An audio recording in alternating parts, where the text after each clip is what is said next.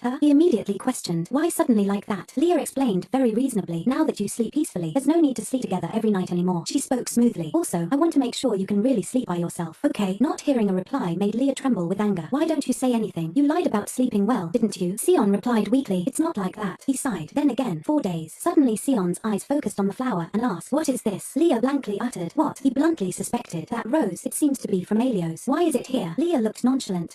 They said it was a gift from an Aelios guest. She excitedly shared, it's really beautiful, isn't it? The more Leah spoke, the more excited she became. I've never seen such a beautiful rose before. Sion gently stroked her hair and secretly cursed, that bastard Kiel is starting to bother me. He held his head in anger. A new day began. Greetings. Greetings, Your Highness, the Queen. Ruby twittered and held Leah's hand. Thank you for coming. Leah replied politely. On the contrary, I should thank you for inviting us. Leah looked for a topic to exchange. They said that the Duke's garden is very beautiful, right? Ruby smiled proudly. Of course. Actually, I prepared a tea table in the garden. She excitedly continued. And once again, thank you for yesterday. If it weren't for you, our reputation would have been threatened. Leah felt the other party was too polite. It's nothing. If you encounter any difficulties, just let me know. Ruby was extremely shy. How generous you are, Your Highness. I don't know how to repay you. Is there anything I can do for you? Leah seemed to take it lightly. Or, that's not necessary. But in her heart, she was smiling from ear to ear. Now is the time, a great opportunity to mention that necklace. Then she pretended to hesitate. If you insist. Suddenly someone interrupted her. Your Highness, this way please. Then a pair of feet suddenly appeared. Leah was startled and softly called out the other party's name. Eloise. In her heart, she screamed madly. Why did she appear at this?